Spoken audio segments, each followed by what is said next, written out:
As a missionary, practicing proper table manners may have more impact on your work than you realize. A 19th century newspaper editor in Boston once wrote, "One knows the very nature of both man and woman by their actions at the table. One suddenly sees their innermost characters, their attitudes, their breeding, but above all, one knows whether one cares to spend another evening at the table with them." That statement may be a little strong, but the point is well taken. Table manners are important. Good manners show concern for others and sensitivity to people around you. Consider this experience of a mission president. We had a situation in our mission where a member family eagerly invited their friends to dinner to meet the missionaries and to win their desire to hear the gospel. But during the entire meal, the two elders ate with their mouths open and talked with their mouths full. In fact, one even ate his baked potato by spearing it and lifting the whole thing to his mouth. Unfortunately, after the elders left that evening, the non-members said they were not interested in hearing the gospel from the missionaries. Their comment was, if those two young men are not smart enough to know about basic manners, then why should we think they're smart enough to know about things of eternity?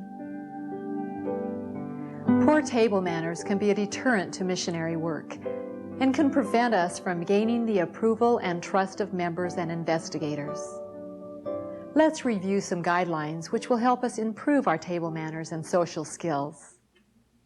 First, don't be late for dinner appointments, but if you must be delayed, be sure to call.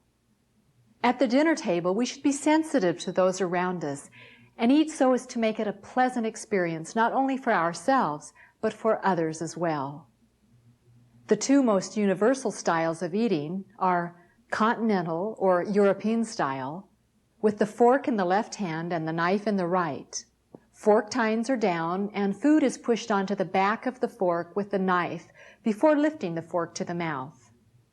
And American style, where you cut the food in the left hand, but before eating, you lay the knife down and change the fork to the right hand. Of course, left-handed people reverse which hands are used. Both styles are considered proper, but it's best to try to adapt to the style which is used most frequently in your area. When you approach the table, pause for a moment so the host or hostess can tell you where to sit, or if you aren't given directions, simply ask. Once you're seated, don't touch anything, even water or napkin, until the blessing is said.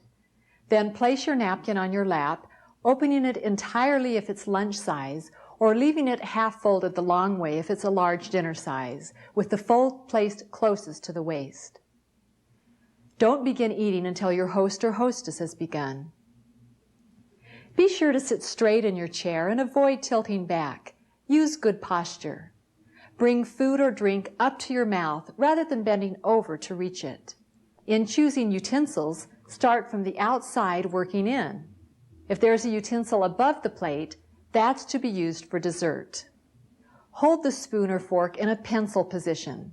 Raise arms vertically so the elbow doesn't stick out in a wing fashion. And never put your knife in your mouth.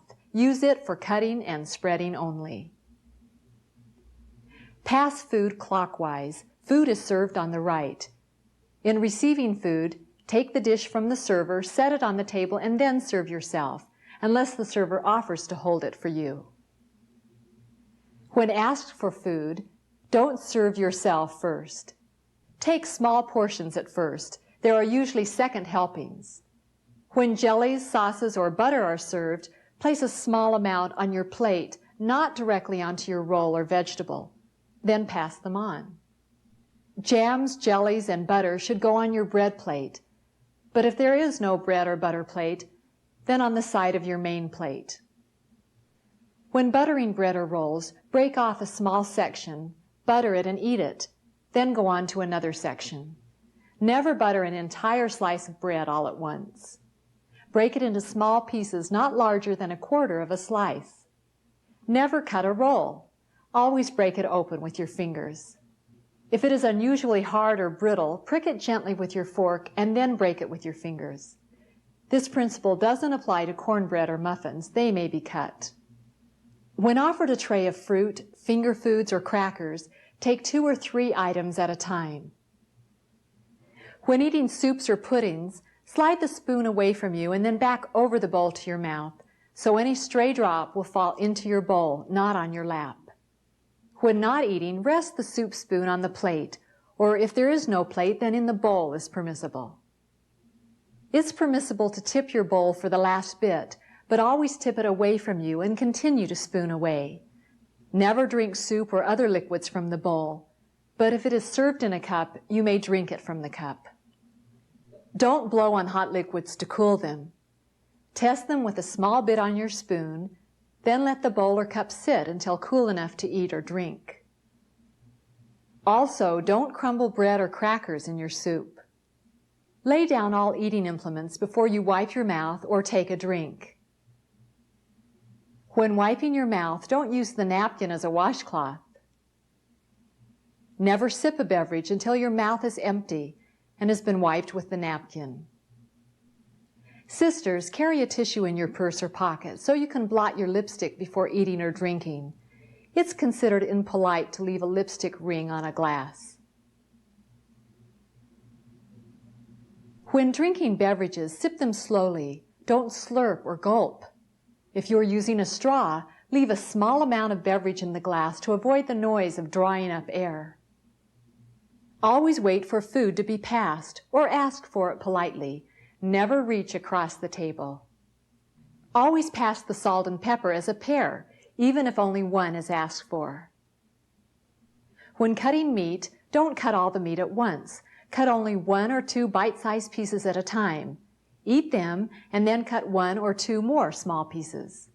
Always eat chicken, even fried, with knife and fork. Food should be eaten with your fingers only in intimate, family-type settings, on picnics, or with permission of your host. Even a deviled egg should be eaten with a fork, unless your hostess gives you permission to use your fingers. Never salt and pepper food until you have first tasted it. This is considered an insult to the cook or host. When eating a baked potato, if you want to eat the skin, cut it up with the potato as you eat. When squeezing a lemon wedge on seafood, pierce the lemon with a fork before squeezing it to prevent the juice from squirting. Then shelter the lemon with one hand. If food is passed which you don't like or with which you aren't familiar, take a small portion of it anyway and say nothing. You may move the food around on the plate to appear interested, but don't say, "No thanks," unless you're allergic to something, and then don't say anything. Just take the serving bowl and quietly pass it along. Don't ever say anything negative about the food you're served. Express appreciation and gratitude. The words please and thank you always reflect refinement. When you're eating, chew your food well, quietly and gently, and with your mouth closed. Swallow each mouthful completely before taking more. Never talk with your mouth full. If someone directs a question to you when your mouth is full, wait until much of the food is chewed and eaten before you reply. Be careful not to wave your silverware around while you're talking. Don't chew ice. And don't eat off someone else's plate. Elbows should be kept off the table. At the end of the meal, you may gently rest your hands on the table, wrists leaning on the table's edge. If you spill food during the meal, quietly retrieve it with any convenient utensil and place it on the side of your plate as inconspicuously as possible. If you feel ill or need to go to the bathroom, just say, "Please excuse me for a moment," and leave your napkin on your chair. No apologies or explanation are needed, but after the meal, explain the situation to your hostess. If you need to sneeze, you may sneeze into your napkin if you cannot reach your handkerchief in time, but always turn your head to the side away from the table when sneezing or coughing. Never blow your nose at the table. In some Eastern cultures, burping at the table is considered appropriate. In Western cultures, it is not. If you need to burp, cover your nose and mouth with the napkin to muffle the sound, then say, "Excuse me," to no one in particular. When eating, be careful not to scrape your upper teeth on your fork. Also avoid scraping any silverware against your plate. To remove food from your mouth, do it discreetly by using a spoon or paper napkin. An olive pit may be removed with your fingers. Simply place the pit or chewed food on the side of your plate. At the meal's end, don't clean the plate by wiping it with your bread or scraping it with your fork. It is acceptable to use a small bit of bread to help push a last piece of food onto your fork, but do it inconspicuously. And never push food with your fingers or lick your fingers. When you are finished eating, place utensils at an angle across the top of your plate with the knife blade facing in. Refold your napkin casually and place it beside your plate. Don't crumple up your napkin and throw it on top of the plate. And don't push your plate away or your chair back to show that you're through with the meal. When leaving the table, get up from the left and replace your chair. Always offer to help clear the table, but don't automatically get up and take your plate to the sink. Your host or hostess may not want you in the kitchen. When at the dinner table, never do anything which would detract from the pleasantness of the occasion. That means no combing hair, filing or cleaning fingernails, and never clean your teeth at the table with a toothpick or with your fingers. If your companion has food wedged in his teeth, quietly tell him so he can excuse himself and remove the food in the bathroom. When eating in public, the same guidelines apply with only a few exceptions. Blessing the food verbally in public can be awkward for those around you and can be misunderstood. However, not blessing the food at all may be misunderstood by new members and investigators. A brief silent blessing with bowed head and downcast eyes should not offend anyone. At ward or branch buffet dinners, use proper manners by not piling food on your plate. Going back for seconds is usually allowed, but only by invitation. After being seated, wait until at least 2 people have been served before starting to eat. At a restaurant, when sitting with a small group, wait until everyone at the table has been served before eating. Also at a restaurant, if you drop food or a utensil, don't pick it up. Simply leave the utensil on the floor and ask for another. If your utensil is dirty, ask to have it replaced. Never wipe off silverware with your napkin. Finally, the most important part of any meal is to express gratitude to your host or hostess. Verbal appreciation is very important, and a written thank you note is always proper. Practice proper table manners with your companion in your own apartment. So when you're in public, your good manners will be natural and spontaneous. Many wonderful missionary moments have come over dinner conversations. By using proper dining etiquette, you will encourage such missionary situations, because you will not only increase your self-confidence in dealing with people, but you'll establish trust and credibility with those you meet.